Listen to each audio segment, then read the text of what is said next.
Is there ever going to be a horror movie where the rich people aren't homicidal? Why don't you tell me someone is loving you? 'Cause you're my girl. Some say it's no longer true. They're saying some slick continental dude. Grace has just married into a wealthy family that owns a gaming empire. On her wedding night, she is told that she must play a game to become an official member of the family. The game is hide and seek. She hides, and the various deadly weapons that the other family members are wielding seek. This was a film that I was going to avoid, just because the trailer didn't really impress me that much, but I had been getting some strong reviews from other people in the horror community, so I decided to give it a watch. It is a horror comedy, but think less Army of Darkness and more Evil Dead. It is funny, but it's not slapstick funny, nor is it what you would really consider to be a comedy nowadays. It's played more straight. And for a horror film, and a horror comedy at that, this has surprisingly deep and well-written characters. I really wasn't expecting for people to be as well-developed as these were. I mean, from various family members that you really get to know, you find out that there is more to them than meets the eye, and they're not just simple kind of copy and paste characters. I really appreciate that. I would also have to say that the mansion is a fantastic backdrop that manages to be both moody and dark, yet well lit. I want to repeat that. It is dark, but well lit.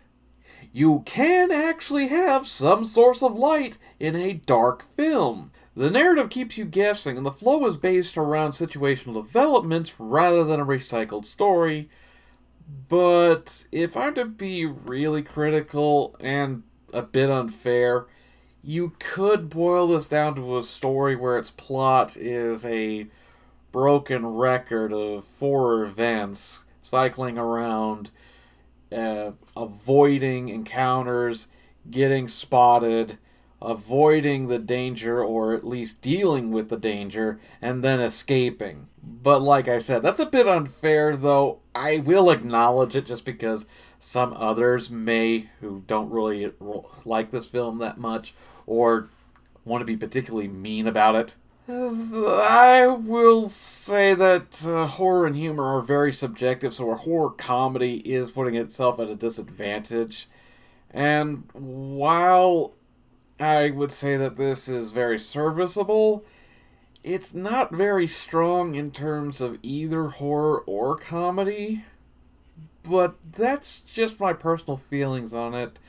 And the variety of characters is limited in the family.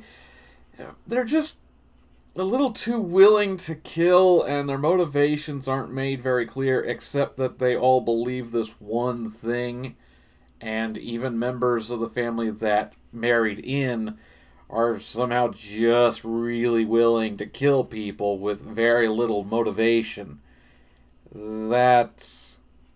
It just seems a little too convenient. But again, that's me being very critical, and if I'm going to continue to be critical, how about I mention that Grace is a badass who can still be vulnerable? So she's multidimensional and is a damn good protagonist. Also, the film is sufficiently brutal and bloody, especially for a horror film.